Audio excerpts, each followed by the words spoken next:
የዓለም የነዳጅ ቧንቧ ተዘግቷል። ዓለም አቀፍ ኢኮኖሚም የትንፋሽ እጥረት ገጥሞታል። ዛሬ የሆርሙዝ ባህረ ሰላጤ በኢራንና በአሜሪካ እስራኤል ጥምረት መካከል ባለው ጦርነት ምክንያት ለንግድ መርከቦች ዝግ ሆኖ ውሏል። የነዳጅ ዋጋ በአንድ በርሜል ከ105 $በላይ የገሰገሰ ሲሆን ባህሬን በመተላለፊያው ላይ ወታደራዊ ጥበቃ እንዲደረግ የሚጠይቅ የውሳኔ ሀሳብ ለተባበሩት መንግስታት ድርጅት አቅርባለች። መተላለፊያው በታሪክ ታይቶ በማይታወቅ ሁኔታ ጭር ማለቱ መላውን ዓለም ወደ ከፋ የኢነርጂ ቀውስ እየከተተው ነው። ዛሬ ዓለማችን በታሪኳ አይታው በማታውቀው የኢነርጂ ስጋት ውስጥ ወድቃለች። ላለፉት 5 ሳምንታት የዘለቀው የአሜሪካ የእስራኤልና የኢራን ጦርነት ዛሬ የዓለም የንግድ መተላለፊያ የሆነው የሆርሙዝ ባህረ ሰላጤን ሙሉ በሙሉ ወደ መዝጋት ደረጃ አድርሶታል። ዛሬ በዘገባችን የዚህ መተላለፊያ ወሳኝነት፣ የነዳጅ ቀውሱ በዓለም አቀፍ ኢንዱስትሪዎች ላይ እያደረሰ ያለውን ውድመት፣ አገራት እየወሰዷቸው ያለው ያልተለመዱ እርምጃዎችና ዛሬ በተባበሩት መንግስታት ድርጅት የተከናወነ ዲፕሎማሲያዊ ሽኩቻዎችን በዝርዝር እናያለን። የሆርሙዝ ባህረ ሰላጤ በዓለም ላይ ካሉ እጅግ ስልታዊ የባህር መተላለፊያዎች መካከል ቀዳሚው ነው። ዛሬ ዓለም በከፍተኛ ስጋት ውስጥ የወደቀችው በዚህ መተላለፊያ ወሳኝነት ምክንያት ነው። በዓለም ላይ በባህር ከሚጓጓዘው ነዳጅ 21 በመቶ በቀን ወደ 21 ሚሊዮን በርሜል በዚህ ጠባብ መተላለፊያ በኩል ያልፋል። የሳውዲ አረቢያ፣ ዩኤኢ፣ ኩዌት እና ኢራቅ ነዳጅ ለዓለም የሚቀርበው በዚህ መስመር ነው። ከዓለም የፈሳሽ የተፈጥሮ ጋዝ አቅርቦት 20 በመቶ የሚሸፍነው ከካታር የሚነሱ መርከቦች ሲሆን መተላለፊያቸውም ይኸው ባህረ ሰላጤ ነው። ዛሬ መተላለፊያው በኢራን ወታደራዊ እርምጃ ምክንያት በከፊል በመዘጋቱ የዓለም የነዳጅ ዋጋ $185 ደርሷል። ይህም በታሪክ ታይቶ የማይታወቅ የዋጋ ንረት ነው። ባለፉት 35 ቀናት ውስጥ መተላለፊያው የጦርነት ቀጠና ሆኖ ቆይቷል። አሜሪካና እስራኤል በኢራን ላይ የከፈቱትን ኦፕሬሽን ኤፒክ ፊውሪ ተከትሎ 3 የነዳጅ ጫኝ መርከቦች በመተላለፊያው ላይ ጥቃት ደርሶባቸዋል። አንዷ መርከብ በኦማን ባህር ዳርቻ ላይ በእሳት መጋየቷ ይታወሳል። ኢራን መተላለፊያውን በባህር ፈንጂዎች እና በድሮን ጥቃቶች ውጤታማ በሆነ መንገድ በመዝጋቷ የትራፊክ ፍሰቱ በ70 በመቶ ቀንሶ ቆይቷል። እስካሁን 16 የንግድ መርከቦች ጥቃት ደርሶባቸዋል። 7ቱ ሙሉ በሙሉ ተጥለዋል። ዛሬ በኢራን አብዮታዊ ዘበኛና በአሜሪካ የባህር ኃይል መካከል አደገኛ ትንኮሳዎች መደረጋቸው ፔንታገን አስታውቋል። የአውሮፓ መሪዎች በዚህ ጦርነት ውስጥ ለመግባት ከፍተኛ ጥንቃቄና ተቃውሞ እያሳዩ ይገኛሉ። ፕሬዚዳንት ማክሮን እና ቻንስለር ፍሬድሪክ ሜሬዝ ዛሬ በሰጡት መግለጫ ይህ የኛ ጦርነት አይደለም የሚል አቋም ይዘዋል። አሜሪካና እስራኤል ጦርነቱን ከመጀመራቸው በፊት አውሮፓን አላማከሩም በሚል ቅሬታቸውን ገልጸዋል። ብሪታንያ ዛሬ ወደ 40 የሚጠጉ ሀገራት በማስተባበር መተላለፊያውን ለማስከፈትና የዓለም ኢኮኖሚ በኢራን እጅ ታጋች እንዳይሆን ስብሰባ ጠርታለች። ዛሬ የአውሮፓ ህብረት መሪዎች መተላለፊያውን ለማስከፈት ወታደራዊ ድጋፍ እንዲያደርጉ የቀረበላቸው የአሜሪካ ጥያቄ በድጋሚ ውድቅ አድርገውታል። ሁለቱ ሀያላን ሀገራት ለችግሩ እርስ በርሳቸው ጣት እየተቀሳሰሩ ይገኛሉ። አሜሪካና ቻይና። ፕሬዚዳንት ትራምፕ መተላለፊያውን የማስከፈት ኃላፊነት የዓለም አቀፉ ማህበረሰብ እንጂ የአሜሪካ ብቻ አይደለም የሚል አቋም ይዘዋል። ይሁን እንጂ ዛሬ አሜሪካ በመተላለፊያ አቅራቢያ የሚገኙ የጦር መርከቦቿን በንቁ ሁኔታ ላይ እንዲሆኑ አዛለች። ቻይና በይፋ ባወጣችው መግለጫ ለመተላለፊያው መዘጋት ዋናው ምክንያት የአሜሪካና የእስራኤል ህገወጥ ወታደራዊ ጥቃት ነው ስትል ከሳለች። ቻይና ከኢራን ጋር ያላትን የነዳጅ ትስስር ለማስቀጠል ዲፕሎማሲያዊ ጫናም እያደረገች ነው። ዛሬ የቻይና የውጭ ጉዳይ ሚኒስቴር ቃል አቀባይ ጦርነቱ በአስቸኳይ እንዲቆም አዲስ ጥሪ አቅርበዋል። በሆርሙዝ ባህረ ሰላጤ የተመዘገቡት ክስተቶች አስገራሚ ናቸው። የአኳዋን መርከብ መቃጠል፣ የኢራን አብዮታዊ ዘበኛ ከእስራኤል ጋር ግንኙነት አላት ባላት አኳዋን የተሰኘች የነዳጅ ጫኝ መርከብ ላይ የሚሳኤል ጥቃት መፈጸሙንና መርከቧ በእሳት መጋየቷን ዛሬ ከሰዓት በኋላ በይፋ አስታውቋል። ካታር ጥቃቱን በግዛቷ ውስጥ መፈጸሙንም አረጋግጣለች። ጦርነቱ ከተጀመረ ወዲህ ለመጀመሪያ ጊዜ ሶሃር ኤልኤንጂ የተሰኘች የጋዝ ጫኝ መርከብ መተላለፊያዋን ለማለፍ ሙከራ እያደረገች መሆኑ ተሰምቷል። መርከቧ ያለ ጭነት ወደ ኦማን እያመራች መሆኗን የሳተላይት መረጃዎች ያሳያሉ። የባህረ ሰላጤው ትብብር ምክር ቤት ዛሬ በኒውዮርክ ባደረገው ስብሰባ የተባበሩት መንግስታት የጸጥታው ምክር ቤት መተላለፊያውን ከኢራን ጥቃት ለመከላከል የኃይል እርምጃ እንዲፈቅድ በይፋ ጠይቋል። ዛሬ በመተላለፊያው ላይ በደረሰው አዲስ ጥቃት ሳቢያ የዓለም የነዳጅ ዋጋ በከፍተኛ ሁኔታ ጨምሮ ውሏል።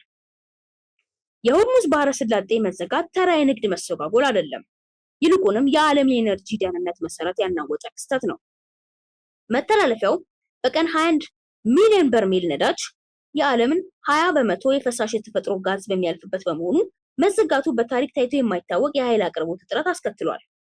ጦርነቱን ከመጀመሩ በፊት በ$60 አካባቢ የነበረው የነዳጅ ዋጋ ዛሬ ከእጥፍ በላይ $126 ደርሷል። አንዳንድ ተንታኞች ቀውሱ ከቀጠለ ዋጋው $185 ገብቷል ይላሉ። ዓለም አቀፉ የኢነርጂ ኤጀንሲ ይህንን ክስተት በዓለም የነዳጅ ታሪክ የከፋው አቅርቦት መቋረጥ ሲል ፈርጆታል። ባለፈው አንድ ወር ውስጥ የተፈጸሙት ጥቃቶች የነዳጅ ገበያውን ክፉኛ ጎድተውታል። ኢራን መተላለፊያውን ሙሉ በሙሉ መዝጋቷን ተከትሎ ከ150 በላይ ግዙፍ የነዳጅ ጫኝ መርከቦች በመተላለፊያው አቅራቢያ ተጎትተው እንዲቆሙ ተደርጓል።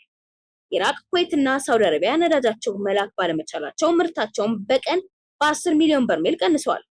ይህም በዓለም ዙሪያ ያሉ ማጣሪያዎች ግብዓት እንዲያጡ አድርጓል። ዛሬ ኳታር ኢነርጂ በጋዝ አቅርቦት ላይ ፎርስ ማዦር በማወጅ ውል የገባችባቸውን ጋዦች ማቅረብ እንደማትችል በይፋ ገልጻለች። የአውሮፓ ሀገራት በነዳጅ ቀውስ ሳቢያ ወደ ዲኢንዱስትሪያላይዜሽን እያመሩ ነው። በጀርመንና በብሪታንያ የሚገኙ የኬሚካልና የብረት ማምረቻ ፋብሪካዎች በነዳጅና በኤሌክትሪክ ዋጋ መናር ሳቢያ ምርታቸውን እስከ 30% ቀንሰዋል። አንዳንድ ፋብሪካዎች ዛሬ መጋቢት 24 ቀን ስራቸውን ሙሉ በሙሉ ማቆማቸው ተሰምቷል። የጀት ነዳጅ ዋጋ በእጥፍ በመጨመሩ በርካታ የአውሮፓ አየር መንገዶች በረራዎችን ሰርዘዋል። የቀሩት ደግሞ የቲኬት ዋጋን በከፍተኛ ሁኔታ ጨምረዋል። የጀርመን የኢንዱስትሪ ምክር ቤት መንግስት ለኢነርጂ ዘርፍ አስቸኳይ ድጎማ ካላደረገ ታላላቅ ፋብሪካዎች ለዘለቄታው ሊዘጉ እንደሚችሉ አስጠንቅቋል። ፕሬዚዳንት ትራምፕ የነዳጅ ዋጋን ለመቀነስ የአሜሪካ ስልታዊ የነዳጅ ክምችት በከፊል እንዲለቀቅ ዛሬ ትዕዛዝ ሰጥተዋል። ይሁን እንጂ ይህ እርምጃ የዓለምን ገበያ ለማረጋጋት በቂ እንዳልሆነ ተገልጿል። ቻይና 75% ነዳጇን የምታገኘው ከባህረ ሰላጤው በመሆኑ ቀውሱ በቻይና ምርታማነት ላይ ትልቅ ስጋት ደቅኗል። ዛሬ ቻይና ከሩሲያና ከአፍሪካ ሀገራት አማራጭ ነዳጅ ለማግኘት ድርድር እያደረገች መሆኑ ተሰምቷል። አሜሪካና ቻይና በነዳጅ ቀውሱ ዙሪያ ምስጢራዊ ውይይትን ደግሞ መጀመራቸው ተዘግቧል። የነዳጅ እጥረቱን ለመቋቋም አንዳንድ ሀገራት ያልተለመዱና ጥብቅ እርምጃዎችን መውሰድ ጀምረዋል። በርካታ የአውሮፓ ሀገራት የነዳጅ ፍጆታን ለመቀነስ በዋና ዋና መንገዶች ላይ የፍጥነት ገደብ በሰዓት ከ10 ኪሎ ሜትር እንዲቀንስ ዛሬ ትዕዛዝ ሰጥተዋል። አንዳንድ ሀገራት ሰራተኞችን ነዳጅ እንዳያባክኑ በሳምንት 3 ቀን ከቤታቸው እንዲሰሩ አስገዳጅ መመሪያ አውጥተዋል። በትላልቅ ከተሞች የግል ተሽከርካሪዎች በሰሌዳ ቁጥራቸው ተራ መሰረት ብቻ ወደ መንገድ እንዲወጡ ተደርጓል። ለአጭር ርቀት ጉዞዎች አውሮፕላን መጠቀም ተገዶ በባቡር ብቻ እንዲጓዙ መመሪያ ያስተላለፉ ሀገራትም አሉ። ዛሬ በነዳጅ ቀውሱ ዙሪያ የታዩት እውነተኛ ክስተቶች አስደንጋጭ ናቸው። በባህረ ሰላጤው ሀገራት የምግብ እጥረት በመከሰቱ ታዋቂው ሉሉ ሪቴል መሰረታዊ የምግብ ቁሳቁሶችን በአውሮፕላን ማጓጓዝ ጀምሯል። ይህም የምግብ ዋጋን እስከ 120% እንዲጨምር አድርጓል። እንደ ስሪላንካ እና ፓኪስታን ያሉ ነዳጅ አስመጪ ሀገራት የነዳጅ ዋጋ መናር የብድር ክፍያቸው መክፈል እንዳይችሉ ስላደረጋቸው ዛሬ ከዓለም አቀፍ የገንዘብ ድርጅት ጋር አስቸኳይ ንግግር ጀምረዋል። በአውስትራሊያ እና የህንድ ሰው ሰራሽ ቀውስ ደግሞ በቂ የነዳጅ ክምችት ቢኖርም ህዝቡ በድንጋጤ ነዳጅ በመግዛቱ ምክንያት ዛሬ በነዳጅ ማደያዎች ላይ ረጅም ወረፋዎች ታይተዋል። የእውነተኛና ወቅታዊ መረጃዎችን ያካተተ ዘገባ ስለተከታተላችሁ እናመሰግናለን። እውነትን የማሰራጨት ስራችን ለማጠናከር ሀሳቡን ያጋሩ። የነዳጅ ዋጋ መናር በእርስዎ የዕለት ተዕለት ህይወትና በኑሮ ውድነት ላይ ምን አይነት ተጽዕኖ እያሳደረ ነው? አገራትስ እየወሰዳቸው ያሉ ያልተለመዱ እርምጃዎች ለምሳሌ ከቤት መስራት በኢትዮጵያ ቢተገበሩ ውጤታማ ይሆናሉ ብለው ያስባሉ? አስተያየቶን በኮሜንት መስጫው ላይ ያስፍሩልን። በየቀኑ የሚወጡ እውነተኛና ጥልቀት ያላቸውን የዓለም ዜናዎች ለማግኘት የኢትዮጵያ ዴይሊ ኒውስ ቻናላችንን ሰብስክራይብ ያድርጉ። የደውል ምልክቷንም መጫኑን እንዳይረሱ። ይህ ቪዲዮ ለብዙዎች እንዲደርስና እውነታው እንዲታወቅ ላይክ እና ሼር በማድረግ የበኩሎን ይወጡ። ዛሬም ባለው ተጨባጭ መረጃ መሰረት የሆርሙዝ ባህረ ሰላጤ መዘጋት ያስከተለው የነዳጅ ቀውስ የዓለምን ኢኮኖሚ ወደማይመለስበት ድቀት እየከተተው ይገኛል። የነዳጅ ዋጋ በአንድ ቀን ውስጥ በ5% በመጨመር በታሪክ ታይቶ የማይታወቅ ፈጣን የዋጋ ንረት ሆኗል። ዛሬ የወጡ መረጃዎች እንደሚያሳዩት በባህረ ሰላጤው ሀገራት ያለው የነዳጅ ምርት በቀን በ10 ሚሊዮን በርሜል ቀንሷል። የቀውሱ ተጽዕኖ በነዳጅ ላይ ብቻ ሳይወሰን በዓለም አቀፍ ደረጃ የማዳበሪያና የኬሚካል ምርቶች በከፍተኛ ሁኔታ እንዲቀንሱ አድርጓል። ይህ ደግሞ በ26 መጨረሻ ላይ የዓለምን የምግብ ዋጋ በ15% ሊያሳድግ እንደሚችል የኢኮኖሚ ባለሙያዎች አስጠንቅቀዋል። በአሁኑ ወቅት ከ150 በላይ የነዳጅ ጫኝ መርከቦች በመተላለፊያው አቅራቢያ ተገትረው የሚገኙ ሲሆን ይህም የዓለምን የንግድ ሰንሰለት ክፉኛ አናውጦታል። አገራት እየወሰዳቸው ያሉ እንደ ቤት ውስጥ መስራትና የፍጥነት ገደብ መቀነስ ያሉ እርምጃዎች የችግሩን ጥልቀት በግልጽ የሚያሳዩ ሀቆች ናቸው። ከኢትዮጵያ ዴይሊ ኒውስ እውነተኛ መረጃ ለሁላችን። ሰላም።